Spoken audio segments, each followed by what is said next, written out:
waan jiruuf jireenya milkaa'aa gammada ustaazota keenya. Allahu Akbar. Allahu Akbar. Barattoottas tahee kan taatan hawaasa warreen waliin jirru qophii tana keessa isin haa badhaasu rabbiin jaalala isaa. Allahu Ustaaza Akbar. diin Islaam. Ustaaza diin Islaam jabaadhu duratti haasifni baay'atus hin laafin atumti sirraan eegalamne jibbinsi diiniiti nabiyyii keenyayyuu dararaa dhufe zabana dheeraati akkas tahuu beeki jabaadhu atumti akkas tahuu beeki jabaadhu atumti. Allahu Akbar. Allahu Akbar. Jazaan keessan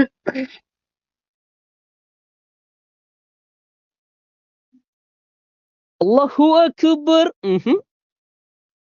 Jazaan keessan ni tahee rabbii keessan biratti nama obsaan dabarsee mindaan isaa addatti obsi mindaa qabaachuu isinirraa baradhee wallaahi an dhugatti suuratul asri dhaqii gaafadhu ammumatti akkasitti amantaa haqiiqa diin rabbiiti akkasitti amantaa haqiiqa diin rabbiiti. Allahu Akbar. Allahu Akbar.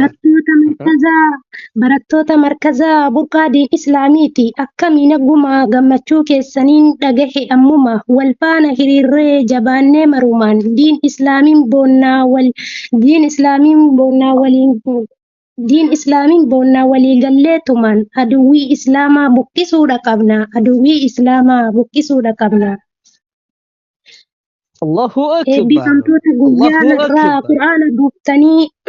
Eebbifamtoota guyyaanarraa qur'aana buuftanii tarkaanfachuu qabdan gara hadiisatti sagantaan lammaffaan kan hadiisattaati hundumtuu barannee tartiiba wal faana eebbifamuu qabna hadiisaaf qur'aanaan. Allahu Akbar.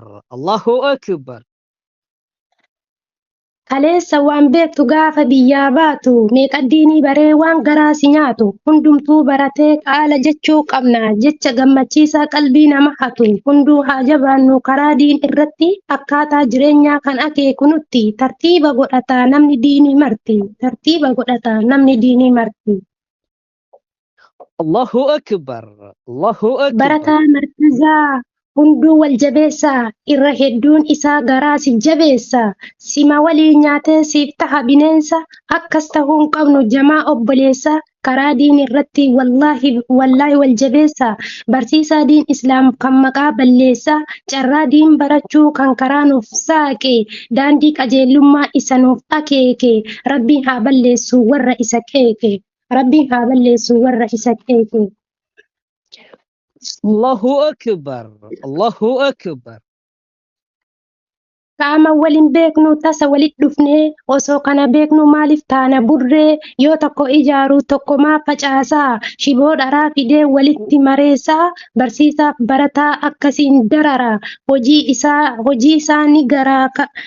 isaanii argaa kaalikni waa maraa yaa rabbi qajeelchii imaana kennii fi sabachiisis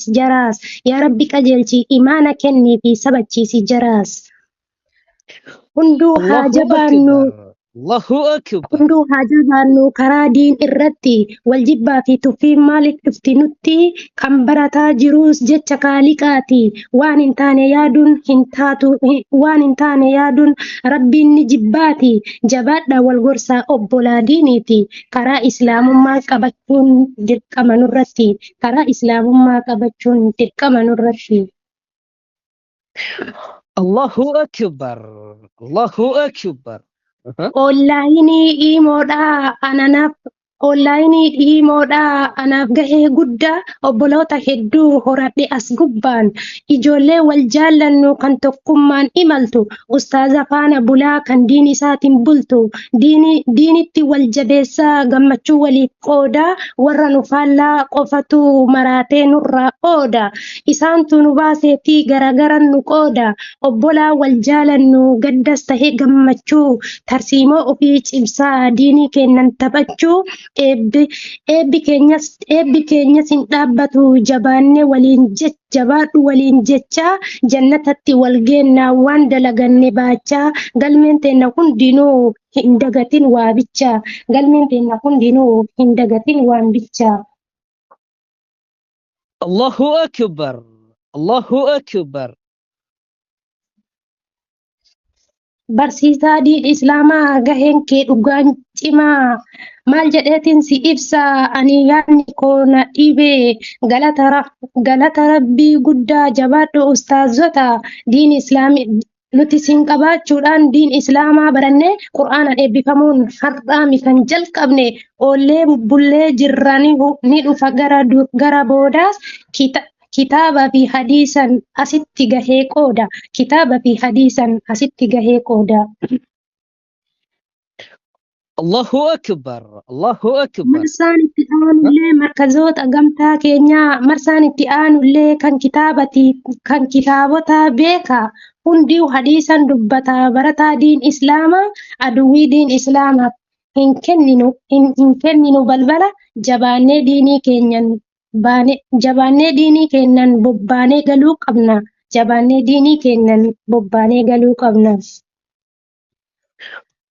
Allahu Akbar. Allahu Akbar. Walaloo kootilleen xumureetiin jira warri natti aaltannaaf godhaa dhiifama ustaaza kootilleen du'aayin hajama akkam naa milkeessu mootichi aalama ustaaza Abu Qaasim kan hin beeynes bara nagayaan naaf tura yaa jamaa hadara hanga walitti deebinuu wassalaamu alaikum warahmatullaahi khayriirra naaf tura.